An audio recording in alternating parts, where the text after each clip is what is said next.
See, our vision is we have to eradicate poverty, because poverty is a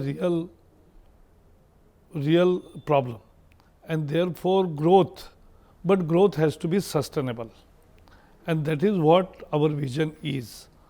And green growth is having more energy efficiency, having more reducing our energy intensity, our emission intensity.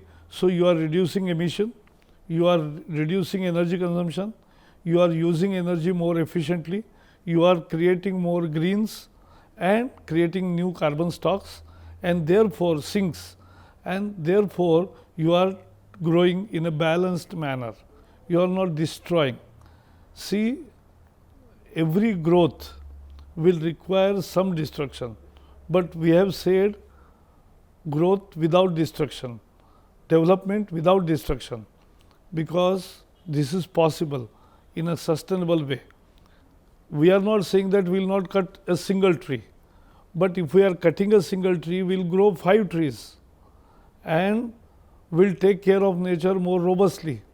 And in Delhi metro, you have seen at every station, they uprooted, say average, on an average 20-30 trees, but they most of it they replanted again and they have survived, and others they have had more plantation.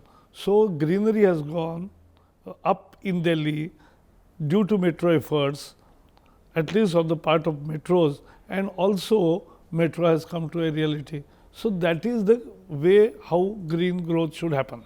Now, environmental sustainability is something that cannot just remain in the purview of environment ministries. How do you think environmental sustainability can be mainstreamed into development processes and other ministries can play a more proactive role? We are definitely taking lead in having mainstreaming the sustainability across the sectors. To that extent, yes. And therefore, what we are saying is that we have adopted, and people have started adopting, industry, private industry, even public sector industry, they have this new realization. So, they are finding ways how to use,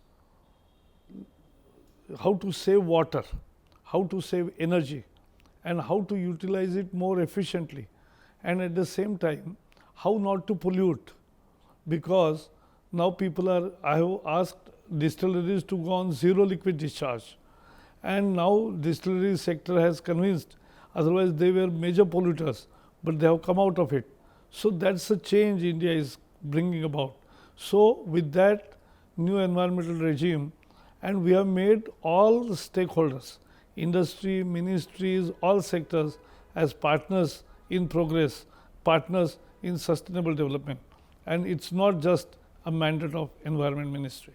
Knowledge co-production and sharing is an important means to facilitate adoption of good practices.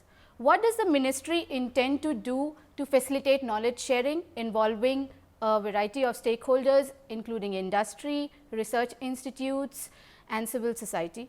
As far as sharing of ideas is concerned, I am always with it, because you have to share best practices, and I am not hesitating any time to learn best things from any part of the world, and from any agency or from any individual or even from any organization, because that adds up to your experience, that adds up to your values, and that adds up to your action for a real robust sustainable growth. How is the ministry engaging with civil society with regard to issues on environment sustainability? We are always taking citizens along, and therefore, we have interacted with many think tanks who are working in, many NGOs who are working in the field of environment, and we have given them studies also, and they are our partners.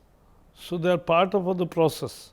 So, we are not keeping anybody who knows something about environment, who are practicing environmentalists, and who have growth of this nation, sustainable growth of this nation in mind.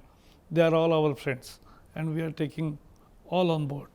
On global environmental issues such as climate change, how does India see itself as playing a leadership role?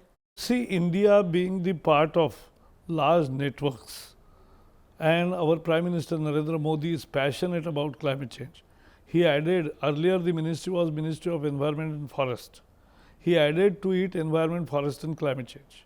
He presented before the world one of the world's largest renewable program with 100 gigawatts of solar, 60 gigawatts of wind energy, and now we have allowed offshore also.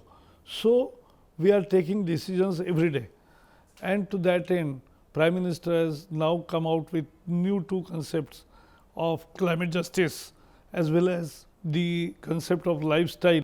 We are also engaging various experts. We want good technology because that should not become a barrier because of IPR. That is what we are demanding. And we want carbon space for development. The carbon space is a historical responsibility of developed world which have consumed all the carbon space nearly and have occupied it. They have to vacate because we are arriving and we want to develop, and therefore we need carbon space for a sustainable growth.